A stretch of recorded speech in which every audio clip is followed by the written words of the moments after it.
थोड़ा सा धैर्यवान बनो, गंभीर बनो।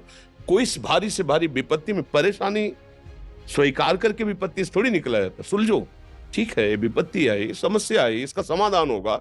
ऐसा थोड़ी कि हमें नष्ट कर देगी। अगर अभी हमारी बड़ी हानि हो जाती है, हम कल इससे बड़ा लाभ प्राप्त कर सकते हैं। हमको एकदम बिल्कुल गंभीर रहना है, इतने कमजोर नहीं बन जाना। अब वो गए तो क्या होगा, अब वो वस्तु गई तो क्या, पद गया तो क्या होगा। प्रयास किया था, ये पद मिला था, इससे बड़ा पद प्राप्त करूंगा, मैं इससे बड़ा महान बनूंगा। ठीक है, एक बार गिर गया, गलती हो गई, दंड भोगूंगा, फिर इससे ज्यादा संयम में रहूंगा। बिल्कुल मतलब एकदम फ्रेश दिमाग रखना चाहिए।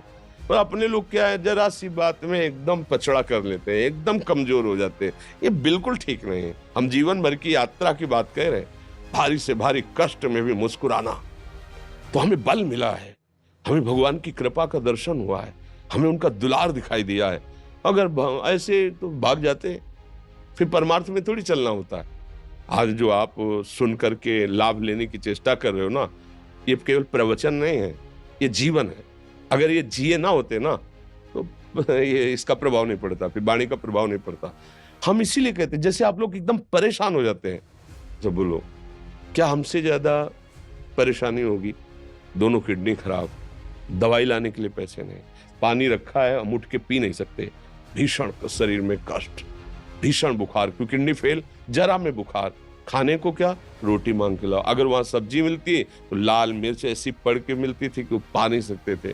आप सोचो, पानी लाना है तो मुझे लाना है, पीना है तो मुझे पीना है। अगर मैं हारता तो कहां पहुंच जाता, क्या स्थिति होती? नहीं, मरना है, पर कदम पीछे। कोई दिन ऐसा नहीं जिस दिन सेवा ना की हो, जिस दिन सेवा ना गए हो। गुरु जी की सेवा में जाना है, पहले अपने को स्वस्थ साबित करना है, नहीं वो सेवा नहीं लेंगे। तुम बीमार हो, तुम कष्ट में हो, ऐसे उनकी दृष्टि परेशान थे, उनकी सेवा की, आके लेट गए। फिर हिम्मत की, अपनी श्री जी की सेवा की, मधुकरी नहीं गए, 3-3 4-4 दिन भोजन नहीं गए, पर सेवा नहीं छोड़ा, दिनचर्या नहीं छोड़ी। और उसका प्रधान कारण संयम, ब्रह्मचर्य, भगवदाश्रय, नाम जप, कभी हारने नहीं दिया। अभी भी थोड़ी देर बाद डायलिसिस शुरू होगा, हारने, आपको हारे हुए नजर आ रहे हैं। शरीर में पीड़ा है, किडनी फेल है, ऐसा थोड़ा हम स्वस्थ बैठे हैं, पीड़ा है, बार बार प्यास लगती है, थोड़ा थोड़ा पानी मिलता है, लेकिन हम आनंदित हैं, हम प्रसन्न हैं। हम लड़ाई में हारे नहीं हैं, ना हारेंगे, हम जीत चुके हैं। हम अपने मालिक के भरोसे में अपना संवाद, तो वो ये हम अपनी बड़ाई नहीं बता रहे, हम आपको बता रहे समस्या।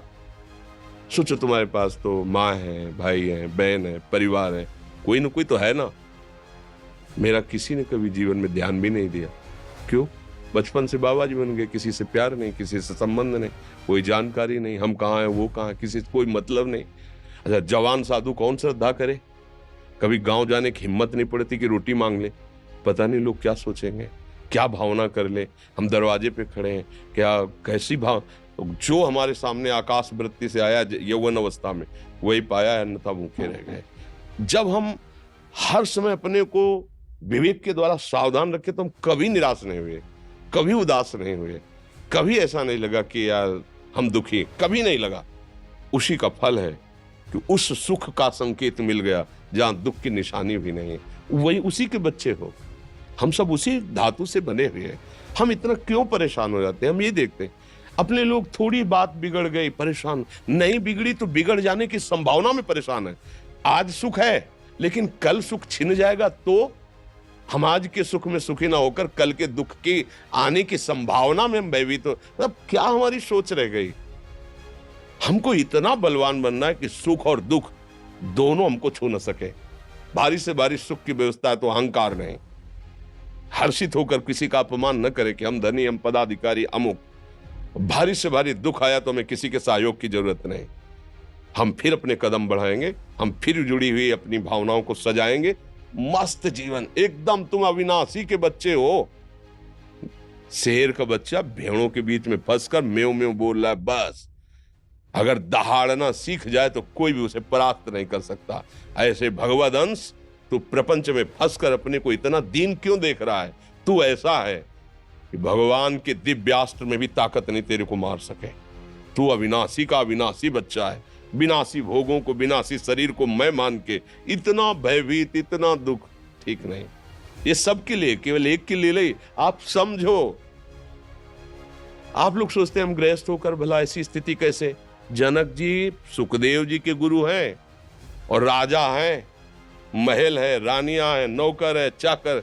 क्या सुखदेव जी जिनके शरीर में लंगोटी भी नहीं है, दिगंबर, परमहंस, परमहंस के गुरु हैं जनक जी जो राजा हैं। समझो आप ऐसा ना सोचे कि हम नौकरी कर रहे हैं, हम संसार में, हम गृहस्थ हैं, हम आध्यात्मिक की ऊंचाई पर नहीं चढ़ सकते। नहीं, आप एक सरकारी नौकरी या आप किसानी या व्यापार करते हुए आप एक अध्यात्म की ऊंचाई में चढ़ सकते हैं। और अध्यात्म ही है जो तुम्हें इस माया के दुख सुख से ऊपर उठा सकता है। दूसरा, चाहे जितनी संपत्ति आ जाए, आप सुखी नहीं हो सकते।